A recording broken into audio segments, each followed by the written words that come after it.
Hi guys, भारतीय space agency ISRO ने confirm किया कि हमारा मंगलयान से कनेक्शन टूट गया है। मंगलयान पूरी तरह से हमारे कंट्रोल से बाहर है। द मंगलयान नो मोर। लेकिन मंगलयान ने अब तक जो कार्य किया वह वाकई एक काबिले तारीफ है। यह हमारी उम्मीद से कई अधिक समय तक मंगल की कक्षा में सही सलामत रहा।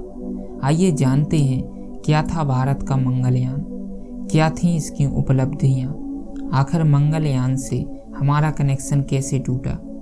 मंगलयान को भारत सरकार ने 3 अगस्त 2012 को मंजूरी दी और महज 15 महीनों की कड़ी मेहनत के बाद 5 नवंबर 2013 को लॉन्च किया। अब इतने कम समय में लॉन्च करने का कारण था कि मार्स या मंगल हर 26 महीनों में एक बार पृथ्वी के सबसे करीब आता है, जिससे हम कम से कम ईंधन में मार्स तक पहुंच सकते हैं। यदि हम लॉन्चिंग जल्दी नहीं करते तो हमें फिर अगले कई महीनों तक इंतजार करना पड़ता कि कब मंगल पृथ्वी के करीब आए। मंगलयान को PSLV C-25 रॉकेट से लॉन्च किया गया। PSLV रॉकेट इस मिशन के लिए बिल्कुल भी परफेक्ट नहीं था, क्योंकि मार्स तक पहुंचने के लिए हमें पृथ्वी के गुरुत्वाकर्षण को पार करना पड़ता है। लेकिन PSLV रॉकेट इतना पावरफुल नहीं था जो कि इसे पार कर सके। यह केवल सैटेलाइट को पृथ्वी की कक्षा में सही सलामत पहुंचा सकता था। फिर भी भारतीय वैज्ञानिकों ने समय की कमी को देखते हुए इसी रॉकेट का उपयोग किया और पृथ्वी की कक्षा में सैटेलाइट को सफलतापूर्वक स्थापित किया। लेकिन अभी हमारा सफर पूरा नहीं हुआ था। हमें मंगल तक जाना था और पृथ्वी के गुरुत्वाकर्षण को पार भी करना था। इसलिए वैज्ञानिकों ने सैटेलाइट को पृथ्वी की कक्षा में बार बार घुमाकर सैटेलाइट की स्पीड और कक्षा को बढ़ाया और पृथ्वी के गुरुत्वाकर्षण का उपयोग कर उसे पार किया। अब मंगलयान एक लंबी यात्रा के बाद 24 सितंबर 2014 को सही सलामत मंगल की कक्षा में दाखिल हुआ। मार्स ऑर्बिटर मिशन या शॉर्ट में कहें MOM या मंगलयान का कुल बजट 450 करोड़ आया, जो कि आजकल के हिसाब से एक मूवी का बजट होता है।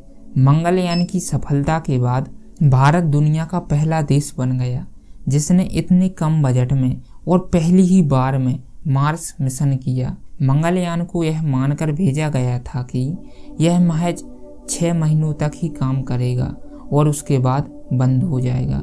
लेकिन इसने पूरे 8 साल और 8 दिनों तक सफलतापूर्वक काम करने के बाद दम तोड़ा। आइए जानते हैं कि मंगलयान के साथ क्या हुआ और कैसे कनेक्शन टूटा। रिपोर्ट के मुताबिक मंगलयान में अब ईंधन नहीं बचा, यानी इसकी बैटरी पूरी तरह से खराब हो चुकी है। बताया जा रहा है कि पिछले कुछ समय में बार बार ग्रहण लगे और एक ग्रहण तो 7.5 घंटे तक चला।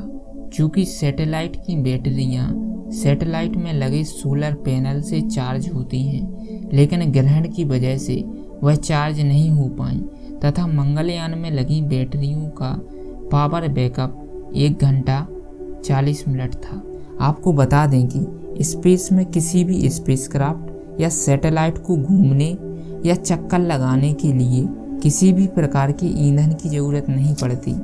लेकिन यान को किसी विशेष दिशा में मोड़ने, अचानक उसकी रफ्तार को बदलने के साथ साथ यान में लगी डिवाइसों जैसे कैमरे और सेंसर को चलाने के लिए बैटरियों की आवश्यकता पड़ती है।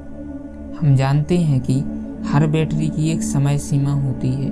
कुछ सालों के बाद यह खराब हो जाती हैं। मंगलयान में लगी बैटरियां अब 9 साल पुरानी हो चुकी थीं, अतः इनके खराब हो जाने की वजह से कम्युनिकेशन सिस्टम के साथ साथ उसमें लगी सभी डिवाइसों ने अब काम करना बंद कर दिया, जिसकी वजह से मंगलयान से हमारा कनेक्शन टूट गया। लेकिन इसने जो काम किया वह वाकई सराहनीय है। आशा करते हैं आपको इस वीडियो से कुछ नया जानने को मिला होगा। यदि वीडियो अच्छी लगी हो तो वीडियो को लाइक शेयर एंड सब्सक्राइब जरूर करें। मिलते हैं एक नई वीडियो में एक नए टॉपिक के साथ।